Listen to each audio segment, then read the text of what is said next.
My name is Kim Sims, and I'm the University Archivist at the College of William and Mary. I am interviewing 3 generations of alumni from the same family. In the center, Anne Armitage Madden, a member of the class of 1943. On her left, her daughter, Joanne Madden Deaton, class of 1972. And on her right, her great-niece, Laura Edge Kottkamp, class of 1996. Today's date is September the 9th, 2016, and this interview is being recorded inside the Quirk Hotel in Richmond, Virginia. So starting with Anne, why did you decide to attend the College of William and Mary? Well, my uncle, for one thing, graduated from William and Mary, and I heard a lot about it off and on. And the boy I was dating was going to William and Mary, so we decided to go together. And your twin sister went with you? Who? Your sister? Yes, my twin sister. Yeah, she stayed for 2 years. She said, I know what I want to do. I want to be a secretary. She said, so she quit being a secretary. I had always wanted to go to William and Mary, probably because Mom went there and we would make trips when I was a child to college, and she talked about it a lot, her experiences there, so it was always my first choice.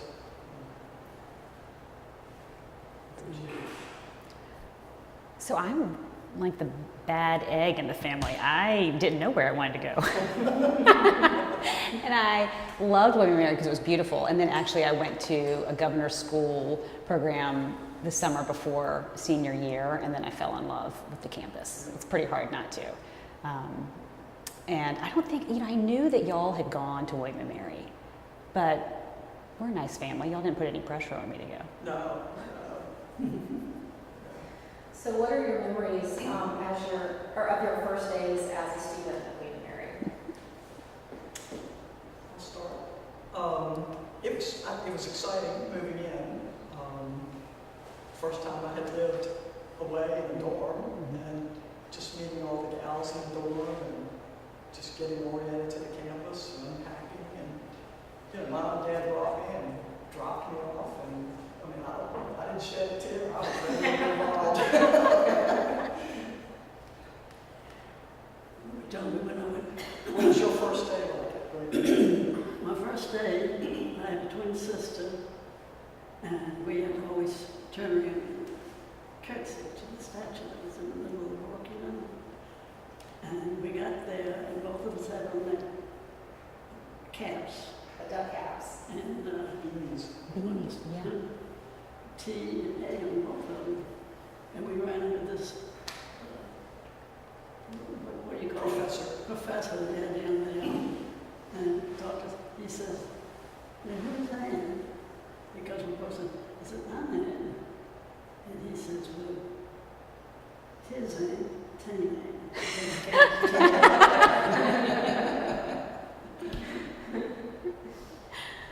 I actually remember that statue and you had to rub. Did you rub something had to be rubbed? No, we didn't. Or for luck or something? But I remember Carolyn calling me up to wish me a good first day. Oh, that's interesting. Yeah. I remember her calling to tell me that there was a statue that brought, that was like good luck. But we had Rush. I don't know if they still do. We did Rush for sororities that like first week or. We did our semester. Okay, so we did my whole time was just, I have to say, was fun parties and meeting really smart women and fun, going to all these different houses. And then I went Kappa, so, I knew.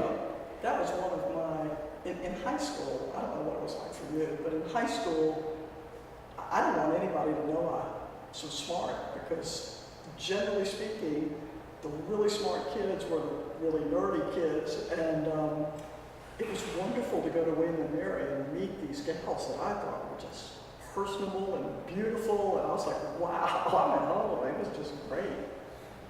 You still keep up though with that group of your good sororities. There's 6 of us that get together every year and go somewhere.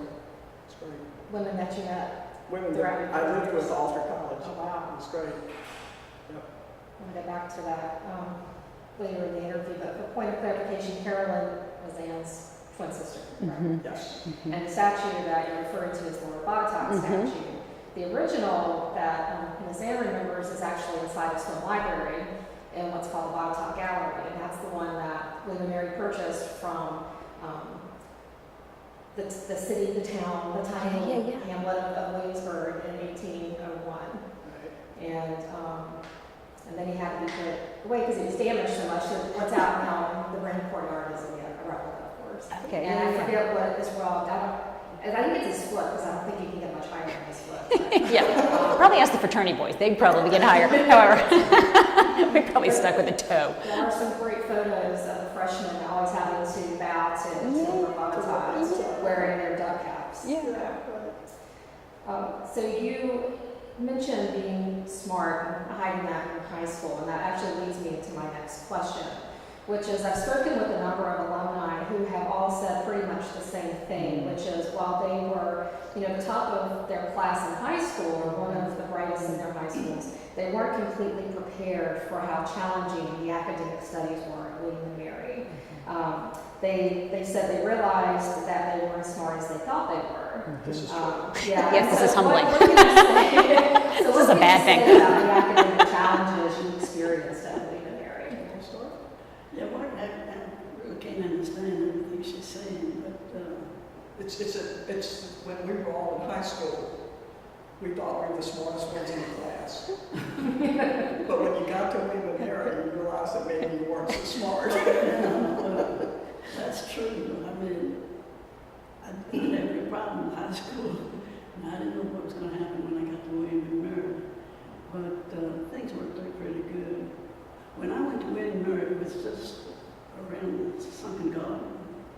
That's all the larger it was. So we had a chemistry class and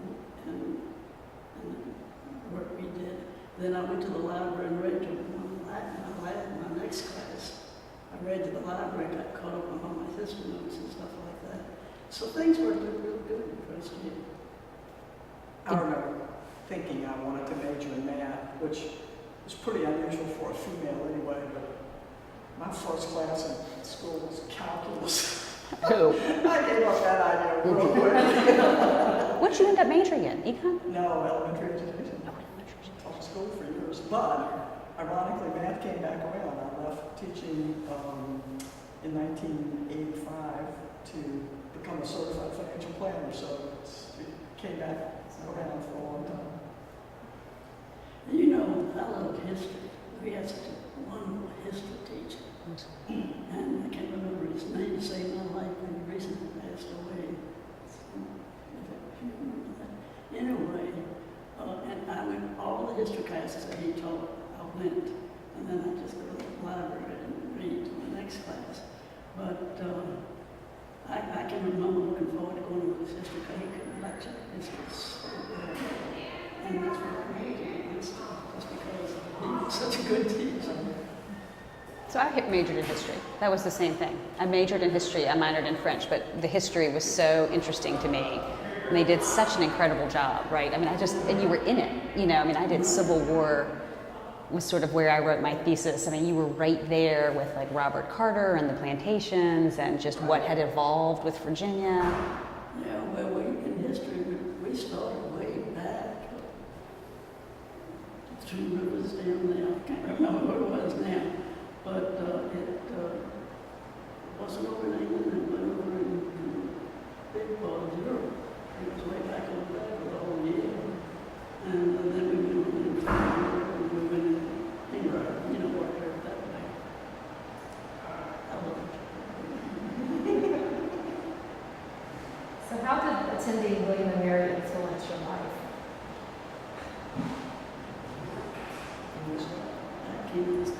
How did attending William and Mary influence your life? Well, I did a lot of things at William and Mary, extra things. I was president student, but when I was athletic, So I decided I wanted to go to the Navy during World War II. And I had to go take a test. I had no fear of taking that test because I felt like I had a good education at William and Mary. And it really did. I did not take that test. And I passed the test and went on to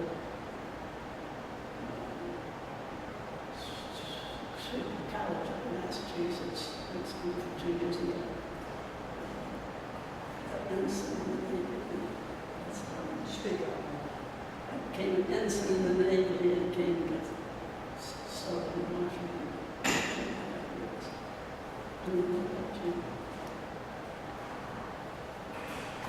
And going to William & Mary, you think, just gave you that confidence to oversee that? Yeah, I didn't fear at all going to take the question to apply for the school. You had to take tests. And I told my sister, I said, I'm not afraid to take a test. I didn't want to.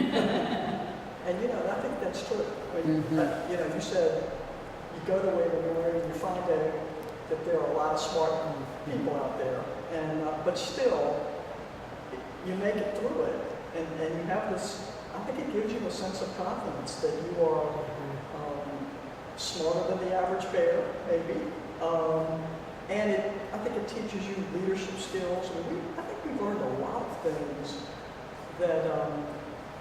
I tell people I try not to join organizations anymore because I invariably end up being president. And I attribute a lot of that to, the training we received at W&M. I really do. Mm-hmm.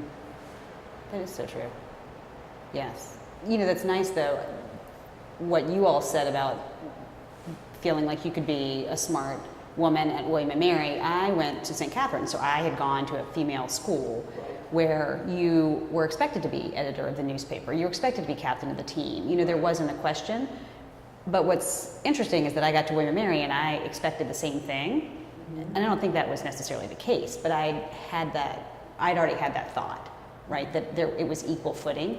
And I think that's really nice training, though, for the real world, because I will say that William & Mary never, ever, well, at least I never got inflated grades, right? And there was never a let's not delve into that too much. But they never inflated, or they never gave false opportunities. I mean, if you were going to be president of the student body, it's because you had to earn that, right? And so I feel like that was the real world. Like nobody ever. Still have friends that say, "Oh, I went through insert school, whatever." I never had to work hard, and I was working hard. You had to work hard at school, and you had to work hard at your organizations, and nobody expected you to be a slack president of your sorority or whatever group you were leading. You had to really do that well because everyone else has expectations that you were going to do it well, and I feel like that was what the real world was like. Oh yeah, and I can remember I took biology freshman year. Yeah, me too. I mean, we were in a lecture room with 200 kids. There was no way there was preferential treatment. I can't imagine the professor used anybody's name. I mean, you were there to listen, learn, and go home and study and work. I mean, it was not that. There was plenty of time for parties and social life as well. There was no question that you were there to get a good education. No question. Mm-hmm. So I'd like to hear about your experiences regarding relationships among women during each of your time at William & Mary. So if I would understand this, Ms. Ann, I know you lived in all female dormitories because that's all that was available. Joanne, did you live in student women housing? I did. I had an interesting 4 years because my freshman year, we had dorm mothers, house mothers. We had, if a guy was going to call on you, they went out to the central station, so to speak, checked in with the house mother, she called you, and then you went down to meet them. Women were not allowed to wear pants unless we were participating in a sports activity. And we had 10 o'clock curfews on weeknights, 11 o'clock curfews on Friday nights, and 12 o'clock curfews on Saturday nights. 4 very short years later, there were no more dorm mothers. There was 24/7 visitation in the dorms by men. And we had no curfews. You could stay there all night if you wanted to. And it was quite a major change. And my husband, who at the time would come and spend, he was not at William & Mary, and he would come into town and spend nights in the fraternity houses. Well, the year after I graduated, we spent the night in the sorority house together.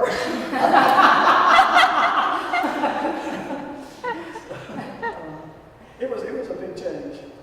And I sit there listening to Joanne, all of what I'm going to say next time, and I can sit listening there and forget what I was going to say. When you get old, you don't work like you used to when you're young.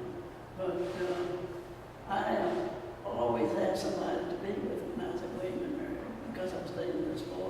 He played basketball and baseball, and I played, right as I said, hockey, basketball, tennis. And an interesting tidbit that she's not telling you is that boy was Lester Hooker, who was the athletic director at the college for many years. That's right, it was Lester Hooker, and he stayed at Wayne forever after me. He left early, and he wanted me to get married, and I said, I just can't leave school and get married. And because I was president of the student government, I just didn't feel like it was right. That's another good story. So anyway, he came back to see me after my husband died. And that was kind of nice to see him. And he had all this experience of women marrying and all the rest of the stuff. I never got a chance to tell him the history of what I'd done in the Navy and all that kind of stuff. How about you? Did you live co-ed? Yes, I was in Yates, that like god awful, that was right across from William and Mary Hall. I mean, it really was kind of a kooky place. Yeah. But I think we had girls on one end, and then the boys were the same. I mean, it was an mixed dorm. I had a nice option. I was a Monroe scholar, and they gave us the option to live at Tolliver, which was kind of right over, the newer dorm. And I said no because I was worried I was going to not be able to have intelligent conversations with the rest of them. So I was like, well, I'll pick Yates, where they said a lot of the fraternity and the football players were. So I could, hold my own in conversation in the dorm. And I ran cross country, so I was right across. It was really easy to be close to the William and Mary Hall. And then I moved off campus, but I never lived in Kappa. I moved off campus for the rest of the years. Right, it was tight. I mean, you had to, yeah. So then, Laura, since you lived in co-ed housing, how do you feel like you had an easier, or more challenging time, I should say, establishing relationships with women? Do you feel that maybe you were at a disadvantage because you had the opportunity for co-ed housing, or? No, I loved being part of a sorority, and then it was women's cross country, so there was a whole set of another group of great women. And actually, my husband and he also went to William and Mary, and we didn't start dating until the second part of our junior year. So I always say this lovingly to him. I'm like, you didn't really ruin my college experience. Because I had all these great women around, and those were really the basis of my relationships for, really for 4 years. I mean, he was kind of an add-on. He's been a good add-on for 20 years, but he was a tack-on, and I didn't mind. But I will say that the level of what I now see some of the kids living in, it's great. I mean, ours was like, we had no air conditioning. It was August. It was so hot. And I just remember thinking, are we really supposed to be living like that? Isn't that horrible to say? But it was so fun to have just these relationships. I had gone to camp, and I'd been a counselor at camp and at an all-girls camp, and I just thought that's what you did, was really enjoy, smart company of other women. And they definitely, whether it was co-ed or not, I think it was by floor. Actually, if you tell the truth, I don't think the women were being very smart doing life. Yeah. We weren't doing necessarily the smartest things. Yeah. Mm-hmm. Do you think that contributed? I mean, the women that you mentioned earlier that you still are connected with and you lived with during your time at William and Mary, is that where you met them? Was in the dorm, or were these sorority? I met them at the dorm. At the dorm. Yeah. Yeah, because for 3 years we lived in the dorms, and then it was only senior year that we lived in the sorority house. But they were actually, all but one of them, we were all in the same sorority as well. But I think it's because we became friends, and we had second semester rush, so by then we all pretty much knew what we wanted to do. And what dorm were you in? we were in DuPont. Oh, you were in Kind of right DuPont. across from Yates. Yeah, you was right across. But y'all had the short showers. I don't remember that. But Yeah. DuPont had short showers. They had all been designed, right? Because the architect, this is hilarious, the architect's daughter, I think they were built in the early 60s, and she hadn't wanted to get her hair wet. So they'd all, everyone who, if you were like us, everyone who was anything over 5'5", everyone had to, stoop. Talking about showers, when I went up to get my 2 months of training to be an officer, 8 of us had to take showers at a time, and I was so embarrassed. Then they turned on the water for 5 minutes this way, and they turned off at 5 minutes to rinse, and then you got out of the shower, and the next group went in. Did you end up though? Was it you or did Carolyn? I thought you was one of you in the house mother for one of the fraternities. Oh, well, not for one of the fraternities.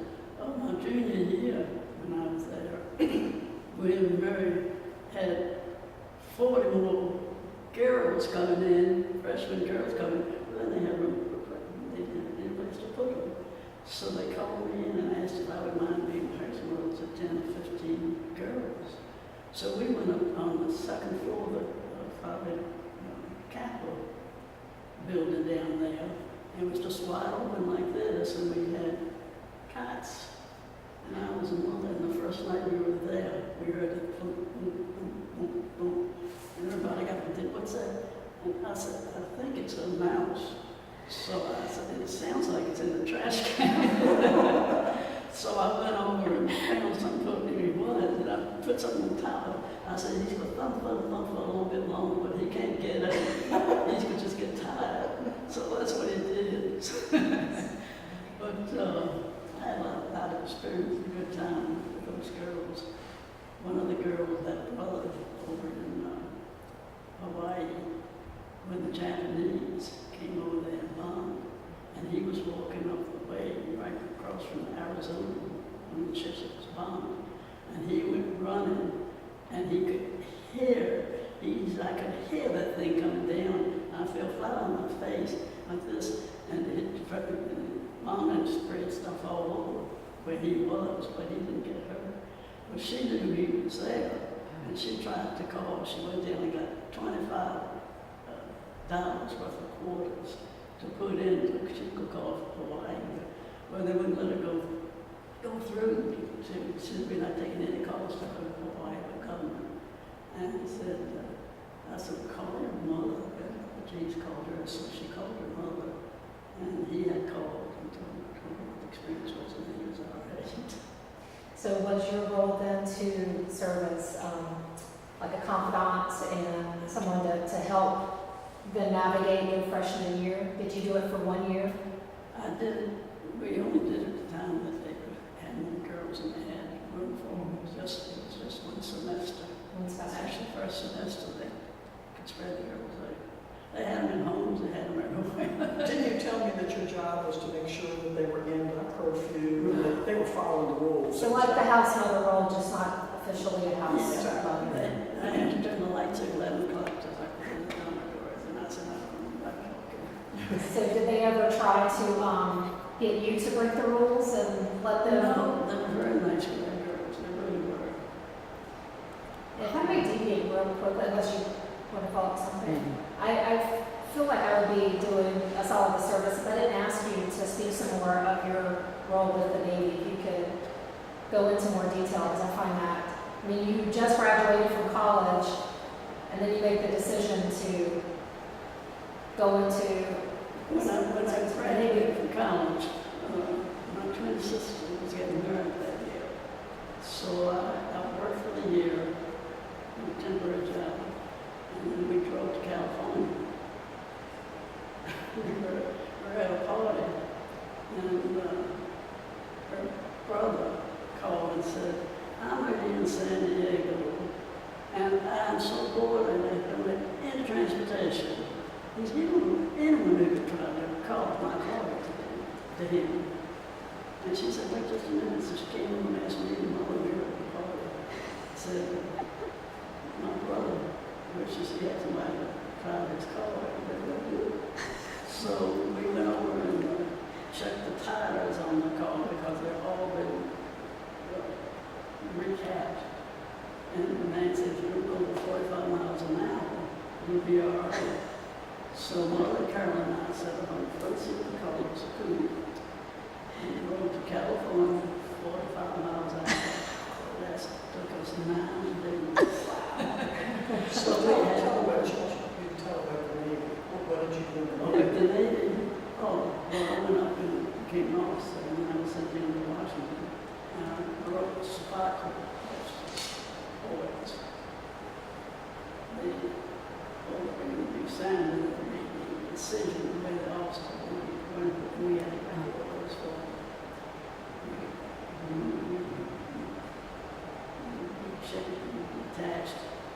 10 days of service. Then you have to report. Her motivation was that we were at war. So you were in, what years? 44, 45?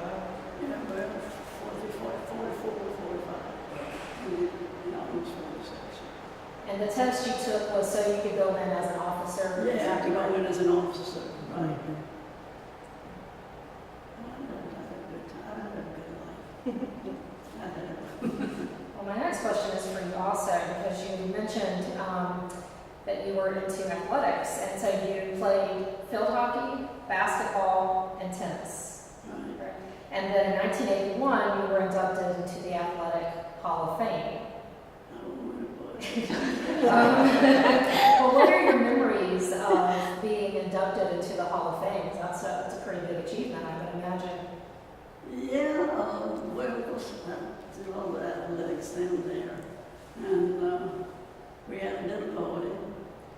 And then we went down and was introduced to the gym. It was full. And when my name came up, they said that I was, they mentioned, somehow or another they got the fact that I was at the Phi Beta Kappa Hall. They thought I was there because I was smaller. But they mentioned that I was at Phi Beta Kappa. And everybody, ooh! I got sick too. Everybody was sick too. But it wasn't correct, was it? No, it wasn't right. She was not a five-year-old. Right. Keeping my suit. Well, since you did field hockey, can you describe your memories of if you had the opportunity to meet Constance Appleby, who was credited with introducing field hockey to the United States? Yeah, she came down to W&M and taught the hockey. And she lived at W&M the whole time I was in the Navy. I would go down to see her. And when I got out of the Navy and got married, somebody called up and said, "We're going to have a hockey game at West Hampton. And Miss Allen is going to be there. Do you want to come?" She said, "Yeah, I want to come." So I was thinking I'd heard something of this because I've been thinking of telling that, in a way, Miss Allen, I hit a hockey ball across the field, and Miss Allen went, "Armitage, where did you learn to do that in the Navy?" Yeah, I went to see her when I was in the Navy several times to visit because she was a real nice woman. And she was over here all by herself. I read when she'd gone back to England and she passed away a couple of years ago, 113 years old. Wow. Yeah. So did she provide any instruction to you and your teammates when you were playing field hockey? Or? What instructions you say? Yeah, because she taught us one semester. She taught the hockeys. So she told us all the rules and made sure that we did just right. Had you heard of field hockey before? I played field hockey in high school, actually. We had that. And we had all of those in high school. And then I played all three in high school. That's why I did it in college. Just carry on. So the social restrictions, which Joanne you referred to earlier with curfews and dating, the restrictions placed on women drastically changed from when Anne entered as a freshman to when Laura entered being married. So in Anne's day, women couldn't ride in cars, for instance. And as you mentioned, women were limited when they could go off campus. They had to be chaperoned usually if they were, to leave the safety of the William and Mary campus. Strict curfews, house mothers, and while there were a few social restrictions, on women during your undergraduate years, there was still, curfew in women's dormitories until I think 1970 when President Grace came in 71. And then, Laura entered, those social restrictions no longer really existed. So, for Anne and Joanne, how did you, navigate, or how did women, not necessarily you, but just in general, how did women navigate around those social rules and restrictions, such as, I'm sure there were instances of women sneaking in, learning how to kind of bend the rules. You know, I think most of the women just accepted the rules. I mean, there were people, I don't want to say, if you didn't get in by curfew, they didn't let you in. They called your parents. Your parents got to come up there and get you, which that was pretty big motivation to be in on time.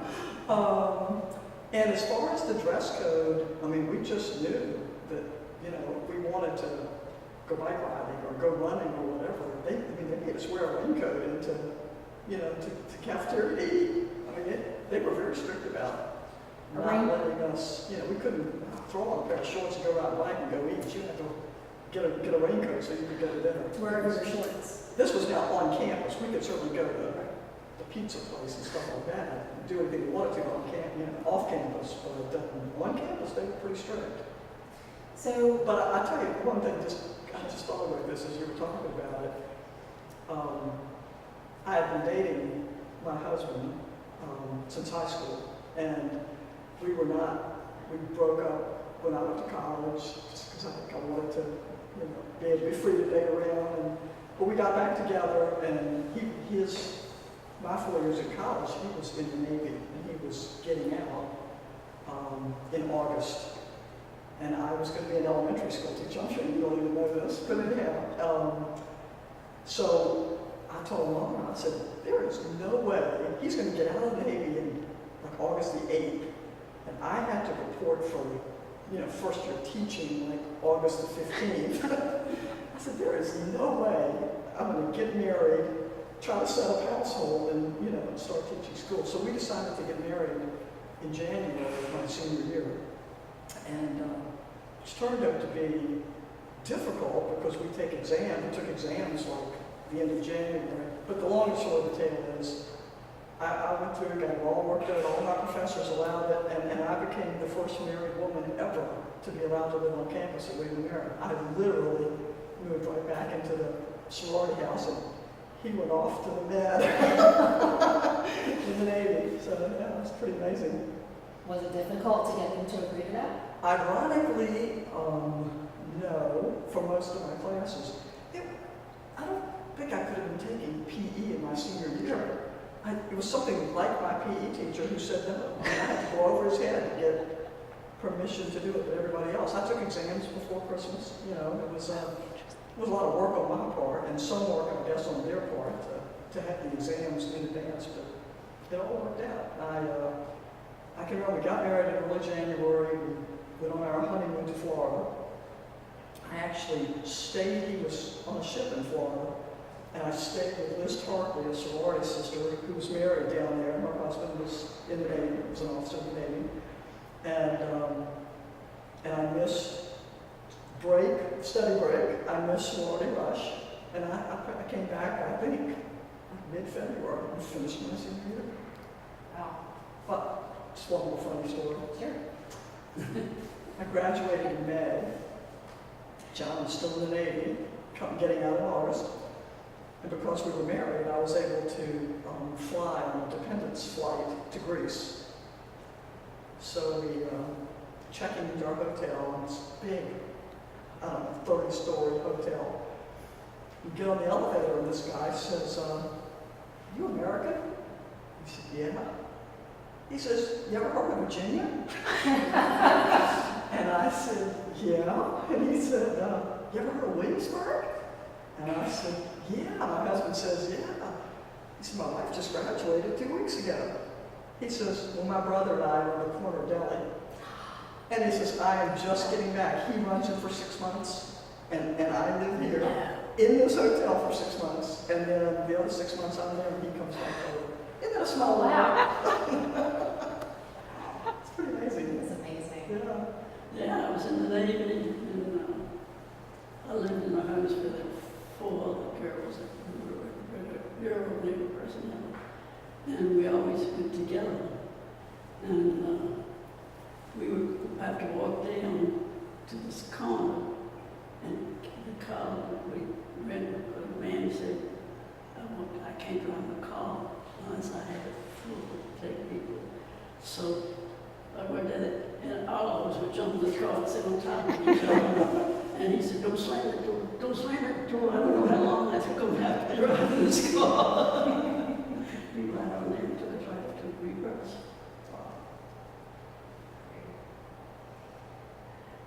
So the first African Americans and residents entered William and Mary in the fall of 1967, a year before you entered William and Mary, Joanne. So will you describe the general vibe regarding race relations on campus? I know their numbers were small, so. I honestly don't remember any of that. I remember when you were in school, did Colin Powell's daughter in school with you? Was that She was a Kappa 5 years ahead. So my big sister in Kappa was her best friend. And I met her Yeah. when we came back from homecoming. Yeah. I was so impressed. So actually, it was going to lead me into asking Laura the question, if you could describe the student population when you were there in terms of diversity, because by the 90s, it had changed from what it had been from its beginnings to the 60s, 70s, and 80s. But I wonder, kind of in retrospect, do you feel that it was a diverse campus, not just race, but also nationality, religion, sexual identity?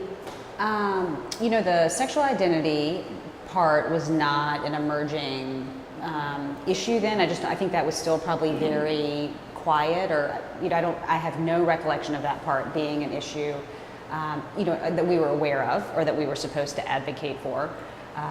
I had been raised Presbyterian and Episcopalian, and I do remember getting to William and Mary, and there was a very active Catholic component, and it was like 25%, I think, of the campus. So they had a really big, active student Catholic organization, and then it dawned on me that I think it's 25% of the entire population is Catholic, and it's a state school. It started to look a lot like, wait a second, this reflects sort of more of our state and our country.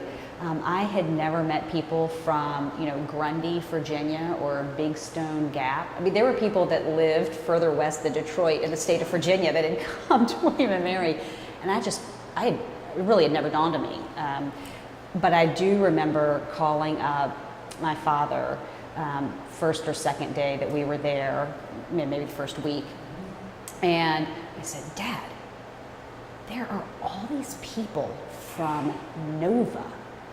I was like, what and where is Nova? And my father, in a very tongue-in-cheek way, was like, well, I've been trying to keep you from that for, most of your life, but that would be the entire northern Virginia. And as a Richmonder, you were like, well, isn't Richmond the epicenter of the universe? What, you either went abroad or you went to another state, but I had just never really thought about northern Virginia and the population of northern Virginia.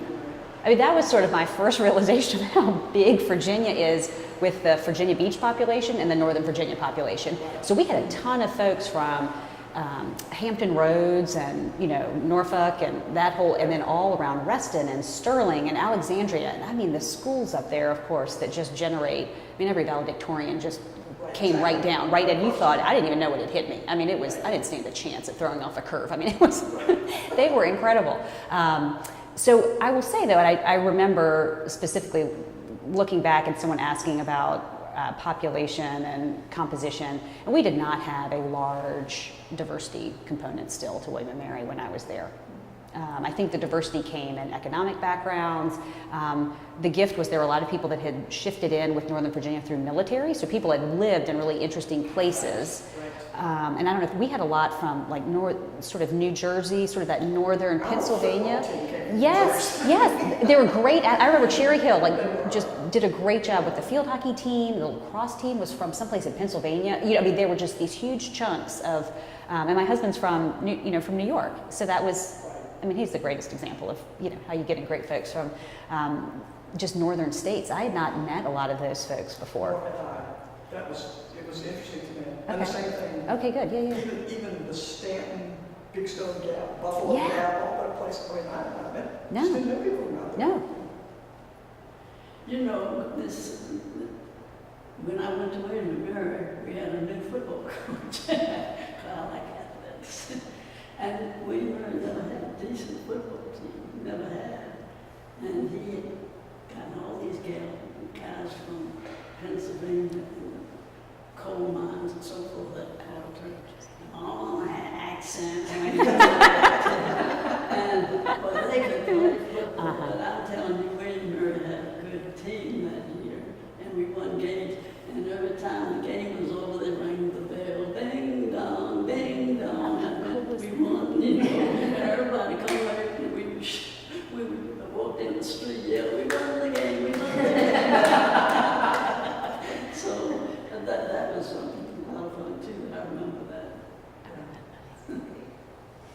So there are very few documented examples of student activism at W&M Alumnae, and sometimes they're not as blatant those that we can pick up. So women during Anne's time and later into the late 1940s, early 50s would, by way of women's student government, apply these petitions to get more freedom, social freedom. So it could be an extended curfew, say can we come in at 11 on a Saturday instead of at 10, that sort of thing. So I consider that to be activism. It's just not very blatant. And then, the late 60s, you start to see some of it against Vietnam. But compared to my experience at other institutions, William and Mary there doesn't seem to be as much of it in the forefront as there have been at other institutions all over the country. And so I wonder, do any of you have any experience witnessing or being a part of any kind of student activism? And, why do you suppose there hasn't been as much kind of vocal student activism at William and Mary? When I was there, Kent State happened. And I think that was a real turning point in what you're describing. They closed. We had no classes for a couple of days following Kent State because I think they were trying to not let that become an issue.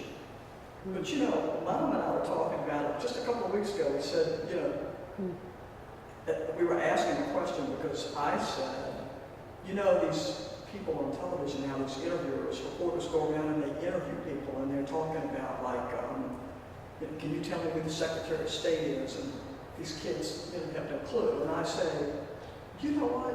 When I was in college, I had no clue either. Other than Kent State and Vietnam, which were the big issues, we were a small college. You don't know everybody on campus for sure, but you knew a lot of people. And I think we didn't have those kinds of dynamics that, if William and Mary was protesting, big deal, the news media wouldn't be there where, some huge school that's going to do it, they're going to get thousands of kids up there. We didn't even have thousands of kids in the school. So I think part of it was that. Part of it probably that, for the most part, I think we were young, fairly sheltered, naive kids that were more interested in what was going on in our school than we were what was going on in the world. I hardly remember anything about politics other than the big stuff like Vietnam. I don't know if that's still the case when you were there or not. I don't know. I know it was Mom's case. She said she had no clue what was going on in the world. Speak for yourself. I had enough going on with her. They were involved in school and studying and sorority life and fraternity life, which is also different than some schools. Big schools, they'll talk about, going into whatever the town was and going to these huge shows. Well, we were small. They built William and Mary Hall right along about when I was there, and then the shows came to us. And we were pretty self-contained, I think. We were. I do remember the big thing was that we had a big snowstorm, and I remember that one of my sorority sisters called up President Sullivan and said, I really think you should let us off from school. That was activism for us. We were like, wow, that's big. We're like, she did what? Wow, she's so brave.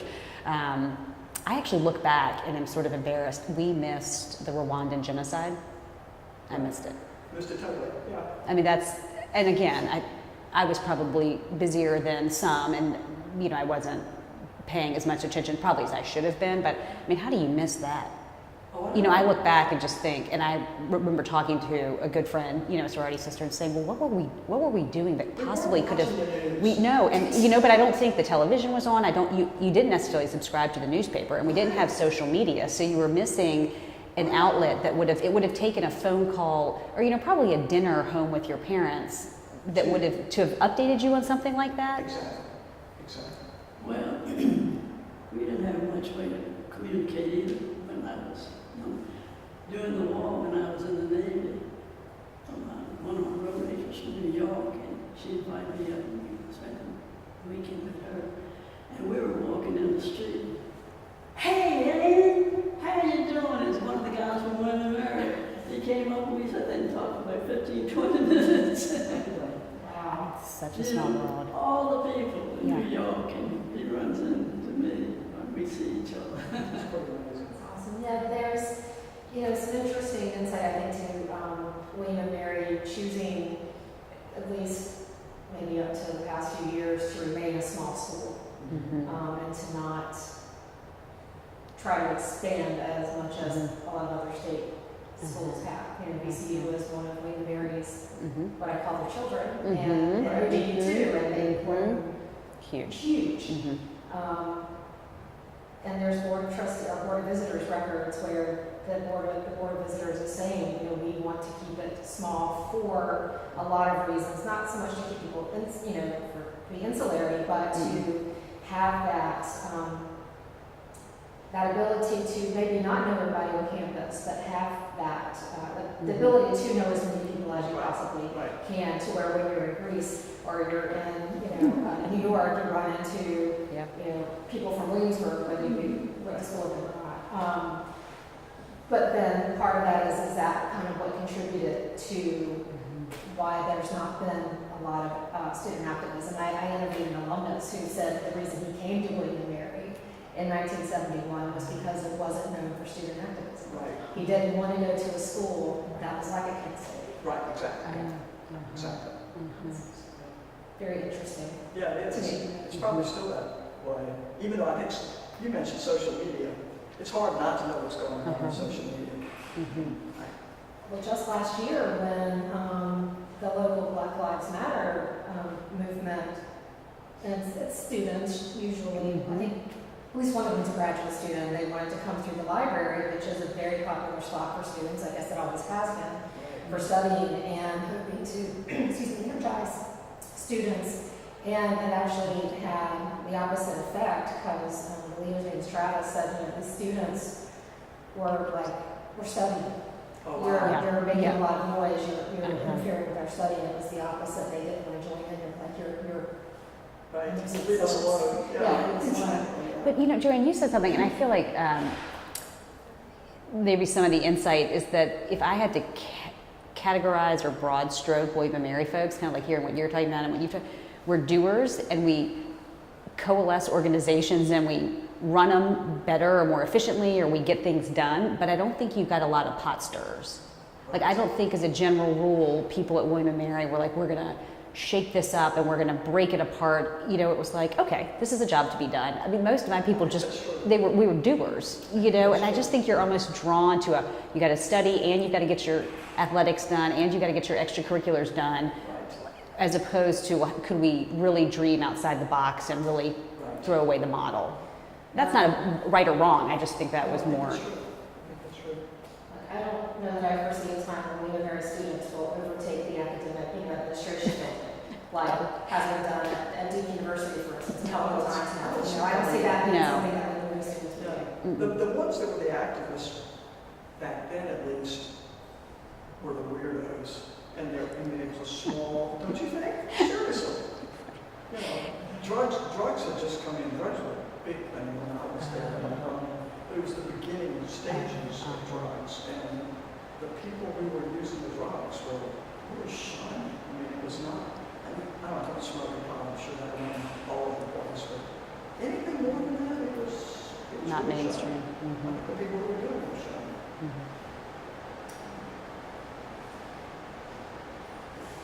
So switching to another serious topic, sexual assault on college campuses is a reality for many women. And other alumni have told me that it did happen during their time, that they would hear other women crying and even that no one dared to tell the administration because they knew that the women would be blamed.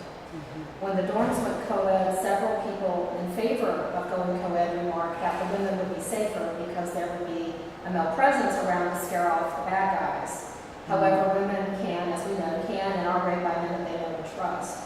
So describe what the culture was like on campus regarding sexual assault during your time. Was it something discussed just amongst yourselves? Did you have an awareness of the potential danger of sexual assault among co-eds? When I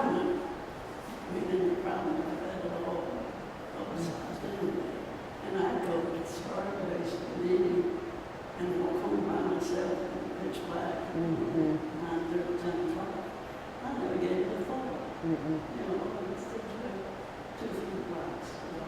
Mm-hmm. I'm going to say that's close to true when I was there. There was a sexual assault, and I don't remember the details, but it was big news. But it's the only time I heard of it when I was at campus. And of course, I've read about it since, many times actually. No, I was the same way. We would walk home, typically not alone. You know, there would be 2 or 3 gals, and we wouldn't mind being out at 10, 11 o'clock at night, walking all over the campus. Never thought about it.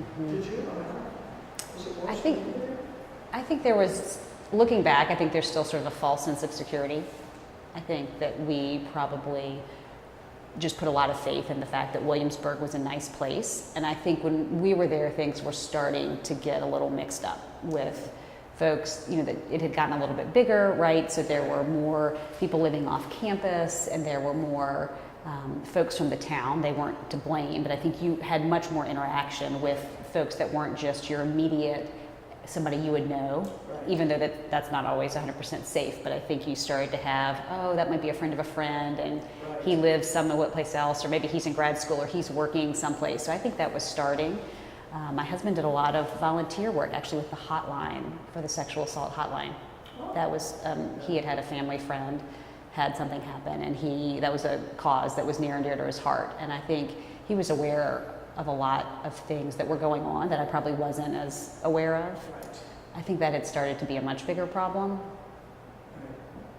Right. And I don't know that it was co-ed housing. I think that's maybe just part of even voicing things that hadn't been voiced before and giving an outlet to, you could call, or there's a counseling center, there was a student health center. Right. Yeah, and I think the sexual assault you referred to, Joanne, if it was right before you graduated, it was someone from off campus who came into a window into the dormitory. Right. That's exactly what it was. Yeah, so- That's exactly what it was. I don't know the dorm rooms in the Strand, but they were Barrett and Jefferson and all that were. So. Right. Yeah. So, you've all managed to get back to William and Mary in several ways as alumni. Why was it important for you to stay involved with William and Mary after graduation? Why was it important to stay involved with William and Mary after graduation? Oh, I can't answer that because I didn't stay. I had a girl call me up when I was first married, and she was from William and Mary, and they wanted me to come and join that group. And I told them, I'm sorry. I said, I'm tired of being a leader. I'm going to stay home and be with my husband. But you continue to support William and Mary, though. Oh, yeah. Maybe not actively, but you still support it. I go back. I don't go every year, but I probably go back to homecoming every 5 years. I don't know, it's just a connection. You feel like it's where you got your start. And it was your real move into adulthood.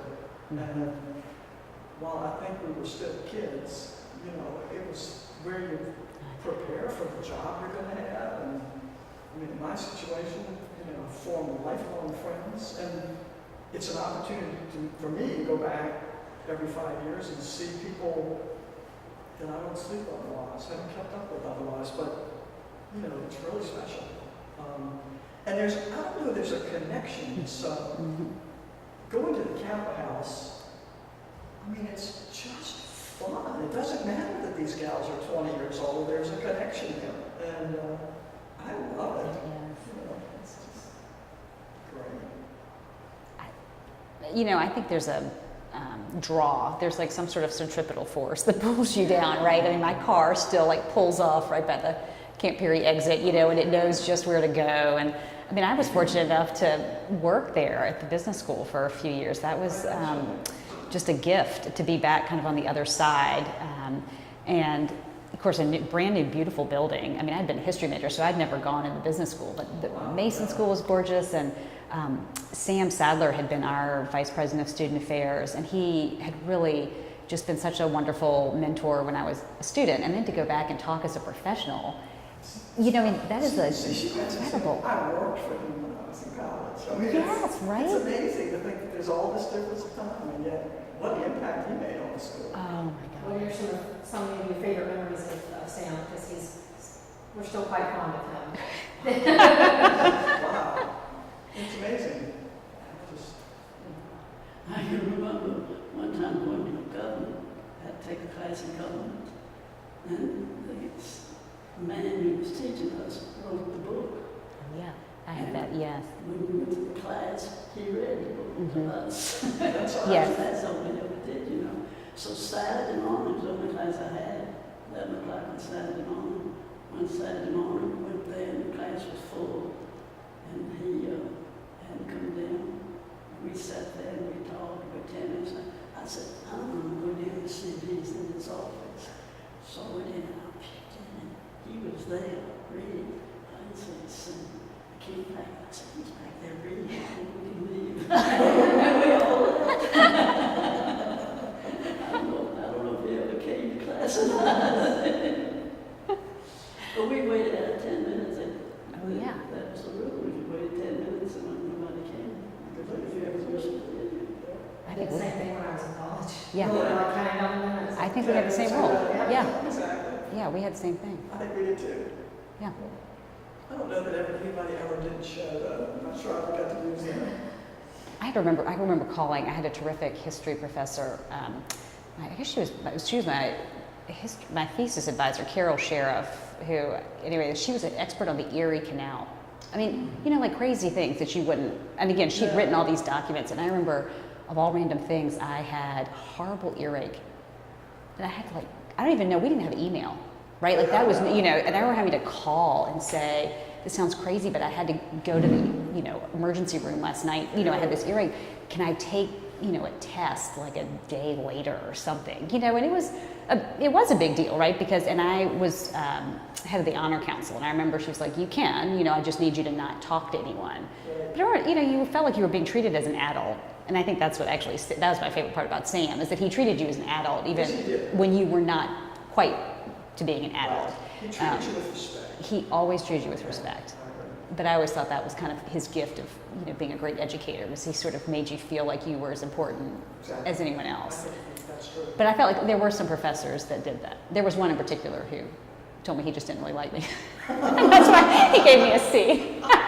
And my father thought that was the best thing. He's like, that was worth every penny of your education. Because there are going to be people in this world that just don't like your writing. He said, Miss Edge, I don't like your writing style. Well, that's fine. And I remember calling up, and actually, you know, Sam thought that was hilarious too. When I told him after I graduated, he said, well, nowadays, you know, I'd have a parent in my office complaining about that, you know, and I said, oh my gosh, my father thought that was the best thing ever, that, you know, he paid this tuition money and it just didn't always work out, right? You just, it didn't, you know, you couldn't just get an A because you showed up. Like you had to, you know, do more, and when I did more, he just didn't like my more, Right. you know?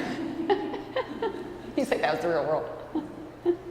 One last question. In 2018, W&M Alumnae will commemorate 100 years of coeducation. What are your thoughts about the value and contributions of women? Well, you know, I never knew William & Mary was anything but the co-ed school. And I think the education of women and women in the workplace, I mean, it's huge. Where would this country be without women working? I don't know how, you know, how it didn't occur many years ago. Just running companies, getting into politics, getting into everything. I can't imagine it. I've never done it any other way. I guess I know you. I often tell people I loved, back when I was in school, a lot of the women were either majoring in elementary education or I don't know what else, nursing, I don't know what else, but the doors were not open to women like they are now. Although I have friends who were accountants, but getting into, just the experience that we were there, getting into being a financial planner. I mean, first of all, I found my passion, but you know, I've seen the women still in financial planning in a very, very small number, but I think we're successful. I mean, the ones who are in it are successful, and I think obviously W&M contributed to that. And ironically, I tell the world, my teaching background contributed to that, because what you're basically doing as a financial planner is teaching adults. So you've got, my interest in math was fulfilled. I feel like my attention to detail and all the things that I learned from my experience at W&M have contributed to that. And the fact that I am, as a teacher, I think contributed to that. And I cannot imagine, I'm still working and passionate about what I do. And I just think there are just millions of women in the world that feel that way. They're fulfilled in their jobs just like men have always been. Yeah, that's what did. We had World War II when I was in college, and the women didn't do good jobs like y'all told me. They worked in the shipyards, building new ships. And I can remember in Seattle, they were sending food over to England, and all kinds of supplies over to England. And these Germans were in their submarines, trying to, I don't know, not a lot of them, but they called them liberty ships. They were totally nothing but ships that were earthside, and you could have a place to eat, and the rest of it was empty, so they could fill it with supplies just to take to England. And they would send 20 at a time, and they would get at least 15 of them to England. The Germans knew exactly what they were doing, and they didn't want it. They wanted England to really suffer. They were bombing London, we were feeding them. But I never forget that. And the women were working in that? Were the women working? The women were working in the shipyards. I guess building the ships that were taking the things. Okay. So the women could do a lot of things. They learned to do a lot of things. They didn't know the ship wasn't. They had the whole thing covered up in Los Angeles with a net, and they threw stuff on top of it so that if the Germans came over to fly the bombs, they couldn't see them. Supposedly that was it out there. But I thought that's kind of interesting. Just blocks and blocks and blocks of stuff that they covered up and threw on top of it. See, I think that's William & Mary, right? Because it never occurred to me by the time I got to William & Mary. I mean, I knew that you and Carolyn had gone, that women had not always been there. I never felt that women weren't supposed to be at William & Mary, because I'd known that you all were. I mean, I'd grown up in this family, so it naturally seemed like people went, but I don't think there was any different treatment of women when I was there or ever. I just assumed that William & Mary was a great place. It had always been a great place, and there'd always been women. One of the things we were talking about earlier, I'm sure you heard it, when I went to school, UVA was still all male. But while I was in school, probably 1970, let's say, it went co-ed, and I had a friend from high school who transferred in, was in that first class of women. And I thought to myself at the time, wow, women had been at William & Mary for years. Yeah. And to think that we were so far ahead of other schools in that regard, I think the whole William & Mary experience, bottom line, to answer your question, I think it empowered us to be successful in a world that, when I was coming along, was still a predominantly male-dominated working environment. Now, I don't think that's so much today. I'm not sure it was when we were there, but we were breaking out of the traditional female jobs and into being successful in business. I think and I give a lot of credit to William & Mary for that. So there's one last question that came from, I guess, a virtual audience about the War Council for Anne. About what? The War Council. The War Council? War Council? Are you familiar with the War Council? The War Council? The War Council. Yes. Okay. Student organization of women that supported the war effort while students. Do you remember that? At William & Mary, a group of students who formed an organization to actually support the war. Do you know anything about that?